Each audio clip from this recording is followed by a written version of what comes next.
I'm Stephanie Cole and I'm obsessed with Game of Thrones, except I'm only on season 2 because I'm dramatically late to the party. I'm Monique Hammond and I'm obsessed with Tetris. This is the Modern Adults podcast where we explore the modern adult landscape and ask all the dumb questions about adulthood so you don't have to. We really have no dignity. All young men with suits and ties, just sitting in the crowd smoking big cigars. I hope you're ready for what's coming now. I'm the one, I'm the lady that will bring you down. Have you ever written a letter to your younger self? This week we're chatting about what we wish we knew and how our passions have manifested in our life. Alright, so first of all, in thinking about this, my younger self would not listen to anything that my current self has to say. Would your younger self listen to you? I think my younger self would listen to me, but I wouldn't necessarily believe me in the fact that like my issues are more related to kind of like social anxiety. And so if I told myself, oh, you're going to have a bit more confidence in a few years, I'd be like, yeah, right, okay. But that's it. I think, yeah, same with my younger self. My younger self would be like, I don't believe you. Yeah. Fuck off. My younger self was a bit of a shit, to be honest. So I definitely don't think they'll listen to me. So we've written a little kind of letter to our younger selves, and we thought it would be fun if we kind of read them out on the podcast and then discuss them a little bit. Do you want to go first, Monique? It's less of a letter and more of like a tweet because it's under 500 characters. Anyway, my younger self. Dear younger me, you'll be okay. You'll have a terrible time in your teens and then you'll work very hard and become a mostly good person. I'm glad you didn't die and I love you. The end. Aww. I like the little I love you on the end. I do. Like, my younger self needs lots of love. They'll get that. They'll get it eventually. And like, they are very loved. They just can't quite see it at that time. My younger self needs some self-love, and seeing as I'm herself, I will love her. Do you want to elaborate more on your younger self? My younger self had a lot of issues and was really struggling with life. And the younger self specifically that I'm talking to is like a teenage younger self of me. They just found life really fucking hard and didn't make the best choices. And then eventually when they turn 20-ish, they stop making bad choices and start trying really hard to be a productive person. And then I think they've mostly succeeded. So yeah. What did you do to change? What did I do to change? I think I recognized. I think that was the first thing, because I was kind of like just doing shit. And then I realized that what I was doing had consequences and effects on not just my long-term life, but everyone else around me. So I kind of took notice of that and made lots of decisions to really strive to be a better person. And I think we've talked on a previous episode about like, do you think that you're a good person? And I said that I do think I'm a good person. And I should have added that I think I'm a good person now, because when I was like in my teens, I was not a good person. And I think I make choices now that make me a good person, whereas I did not used to make those choices. So you're more mindful about your actions and how they affect others. And now. How they affect me as well. I think it's such a slap in the face when you realize what you do affects other people. Yeah. I feel like it's something that you really kind of, it hits you in your early 20s that what you do has consequences, and what you say and do to people really hurts somebody, and that sticks with you. Yeah, I think I was just, as a teen with a lot of issues, like I was really wrapped up in myself and I really hurt a lot of people. And then I realized that I was hurting people and I said, I don't want to be this person. I don't want to be, the person that hurts people and hurts my family. And so I decided to stop being that person. Right. Yeah. What's your letter? Okay. Mine's sad, but it's fine. Yours is really sad. I read it a bit earlier and I was like, oh no. That's fine. I like to be vulnerable on this podcast because it pushes me out of my comfort zone. So I'll just talk about anything and you all have to listen to my sad stories. Okay, here we go. Dear younger me, not having a mum around will suck, but you should appreciate the fact that your grandmother automatically stepped into that role. Also, you should go outside and talk more because this social anxiety as an adult is a real bitch. And lastly, don't stay in a relationship that made you feel like a doormat. It's a good letter. Yeah. There's like 3 distinct parts to that letter. Yes. And all parts that are really important. So what age are you sort of aiming this at? Like, is this to your 10-year-old self, your 15-year-old self, or? I would definitely say more my 15-year-old self, 15, 16, but also up until like early 20s because I'm the worst. Yes, like last week me. Yeah, just last week. No, but I think I held a lot of anger. We've spoken on this podcast already about grief, and I think my anger towards certain situations and to people, that's not really rational, but it does just come from a place of being really hurt and upset, of course, and not really understanding why things happen to me but not other people. So that's where a lot of my kind of frustration as a younger person came about, especially obviously my mum passing away. That was a terrible situation in itself, but it also sparked my kind of, I wouldn't say I was depressed as a teenager. I definitely had like periods of like intense sadness, but I would say that was more my grief just continuing on for a very long time, because I do understand now. I thought it was like depression as a teenager because everyone thinks they have fucking depression.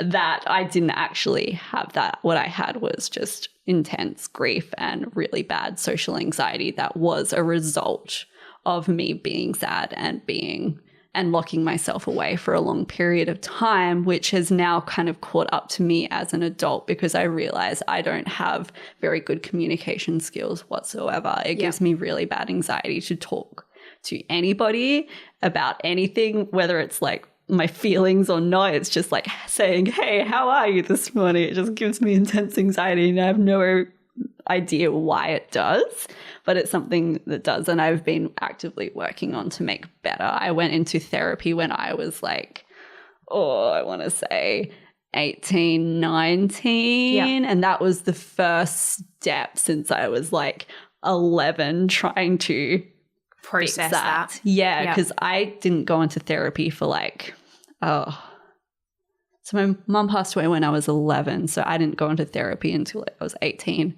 or 19, so I didn't professionally process my grief up until that point. This is a good time to just say, probably not everyone needs to go to therapy, but probably most people need to go to therapy. Yes. And I think it's such a great way to learn how to cope, and that's also, something that really helped me not be a terrible person. That I went to therapy and I really tried. And for me, because it was the very first step for me, I think it's important to recognize that you may think that it's not working for you, but it is. Yeah. And it's the first step that you make. It's going to feel like you're not making any progress whatsoever and it's not for you. But like making a change in your life, I like to think of it, it's like you stretching a muscle. You need to keep doing it if you want to actually make a change in your life and you want it to stick around. Yeah, you're not going to go for a run once and be an Olympic runner. Oh my God. It's just not going to happen. I wish. I know. I wish. It's just not going to happen. So I think for me, making that realization was the best thing I could do for myself, because at the time in therapy, I didn't think it was working for me. I didn't really see any kind of changes in me. I still had like really intense anxiety around being in social settings. I thought going into therapy would just like fix that in an instant, but it doesn't. But also the thing is, like, it will maybe eventually, like, again, dependent on the therapist and like what you're doing and blah blah blah. But it does help. It does, because it fix things. It pushes you out of your comfort zone. I know like this is like a bit of a stupid thing to be anxious about, but I was a very anxious driver, and for a weird part of like my therapy, we focused on me just being a better driver and being less anxious about it, because it got to a point where I was like, I don't want to talk about my feelings anymore. Let's just talk about me driving. A great driver, just so everyone knows. Yeah, I'm a really fucking good driver now. Like, Yeah. I will drive anywhere. I think actually moving to the city helped me, because it just forced me to be like a good driver. And now all I do on the roads is like swear at everyone, because everyone's so fucking slow and in my way all the time, and I just want to like swerve around everybody, and I will. So That doesn't make you a good driver. That makes you a bad driver. but it makes me a confident driver, Well, and that's okay. the point of my story. Okay, yeah. All right, we're going to leave Steph's driving there, but also might report her to like the Roads and Traffic Authority later. Anyway, do you think your younger self would be happy with who you are today? Do you think, like, because I think my younger self would look at me and go, holy shit, I can't believe you turned out like that. That's wild. And I can't believe you like were working in this industry. That's weird. Yeah. That's kind of cool. I think my younger self would be like, fuck, that's pretty cool. I think, yeah, definitely my younger self would be very impressed with me now, because like a big thing for me was having all these kind of like dreams but never actually doing anything. So the fact that I'm actively doing things now is like amazing to me. Even just like me a year ago, I'm like, holy shit, I'm producing a web series right now. That's fucking amazing. How did I manage that? So I think, yeah, actually just thinking about it, like last year's me would be like, current me is like really impressed with myself. Current me is like, how the fuck did you manage this? I know. And I think I have like very intense imposter syndrome all the time, even just like coming to work and I'm like, should I be here? I don't like think I should. Like, I think I'm getting better with that. I'm like, I belong here. I'm not fucking terrible at literally everything. And I was fucking terrible at literally everything for a long time. So yeah, it's good to recognize that you're great. Oh, both our younger selves would be like, do you reckon our younger selves would have been friends? probably not, because I didn't speak to anyone. And my younger self was a bit of a cunt. So no. We met each other at the right time. Oh my God. How old were you when we met? I feel like I was like 21, 22. It must have been like 20 or 19. Yeah, I think you were 19. That's crazy. Yeah. Oh, okay. Go us, our younger selves. That's so cute. Okay, Monique, what style things would you change about your former self? That's a dumb question, Stephanie. Who wrote that? Okay, look. As like I want to say like 14-year-old, I got gifted this necklace and it was like a black onyx on like a piece of fucking rope or some shit. And I wore that thing for like 4 years. It was disgusting. I never took it off. It tied me to a person that was a bit of a cunt and I don't want to be tied with. And look, A, don't accept that necklace. That person is a piece of shit. And B, don't wear that necklace. It's hideous. It's ugly. Like, why would you wear it? And also, like, ew, you never took it off. It was really gross. Just no. I feel like my style is just like, everything about me is attributed to a sad story. I'm oh my so God. sorry. No. This is a fun question and I'm just going to make it sad. Steph. No. I think my like sense of style as like a teenager was like attributed to me not being like confident with myself. And so I'd wear like things that were like baggier and like jumpers all the time and things that are just like not flattering to anybody really. And I think I would definitely change that. But I think that was more attributed to me being afraid of what people think of me. So I'd rather just be a blob than like somebody with like a fashion sense, whether it was good or not. Yeah. Who cares about fashion when you're a teenager? Like every teenager, but like, fuck it. I don't want to disempower teenagers, but almost nothing you do as a teenager matters. So you'll be right. That's weirdly good advice. Just stop worrying about what you're doing now as a teenager. Yeah. I mean, as a teenager, I was like, you're just so wrapped up in your own emotions and thoughts and feelings, and you just like literally can't see that I mean, like, for example, school feels like the most important thing in the world, and that like if you don't pass, your life is over. If you don't make friends, your life is over. I barely passed my like, you know, whatever the thing was at the time, HSC or thing, whatever. I barely passed that, and I'm not friends with anyone that I was friends with in high school, and that's fine. And didn't you really got the affect job me. that you always wanted. Well, I only always wanted it since like a year ago, but yeah. But anyway, but like, I just can't stress how much what you do as a teenager doesn't really matter. I mean, like, maybe it would be nice to still be friends with those people, but they're fine. I'm fine. They're having great lives. Follow each other on Instagram. It's all good. What do you think you'd tell yourself now in 20 years? So I'm talking to my current self. I'm talking to my current self from the perspective of my 45-year-old self. Man,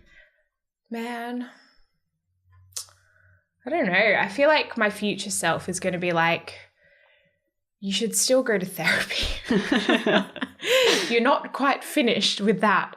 I think my future self would tell me to relax. Like, I get a bit stressed with like networking, and I always worry if like how I'm presenting myself. Like, that's like something that I do stress about a lot. And I think my future self will be like, you'll be fine. Like, people will either like you or they won't, and you'll be okay with that. And like, maybe that's just wishful thinking on my part, is that people like me or they won't, and I will eventually become okay with that.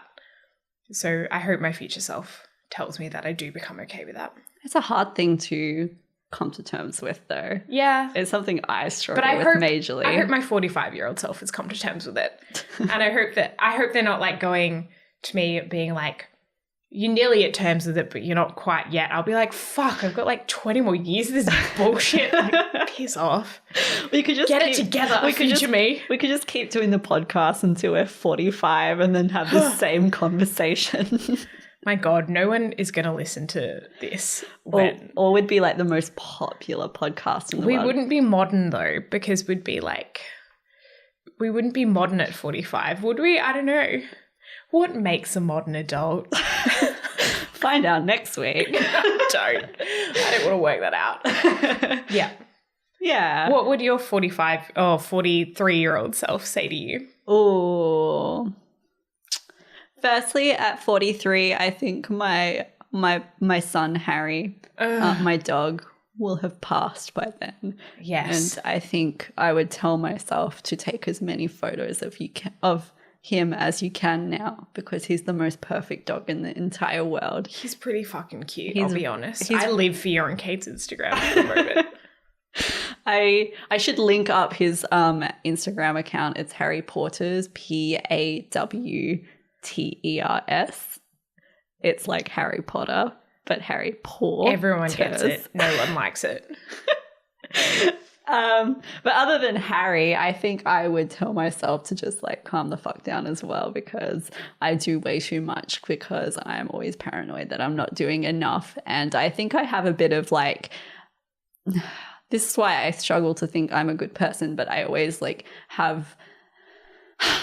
to be the best. And that sometimes is kind of the worst mindset to have, because you really burn yourself out trying to be the best, and you lose perspective and you lose clarity on a situation, because a lot of the time I'm looking up to people who are much older than me, who have more experience than me, and so naturally they're going to be better than me. And so it's How would you feel as a 43-year-old if like a 23-year-old was just like automatically better than you? You'd be like, fuck off. Yeah, exactly. So this is a perfectly natural state of events. But I love the idea of myself being like the only exception, you know? You are not, just so you know. And maybe that's the thing that your 43-year-old self would tell you is, Stephanie, you're just not that special. that's it for today's episode. You've been listening to Modern Adults. If you'd like to stay in contact or share your thoughts about the episode, head to our Facebook page, Modern Adults Podcast. If you like what you hear, please leave a review on iTunes and spread the word. And maybe write a letter to us. Write a letter to our younger selves. You didn't know them, but maybe you do now. Young Stephanie needs some friends. It would be really nice. Young Monique needs some support.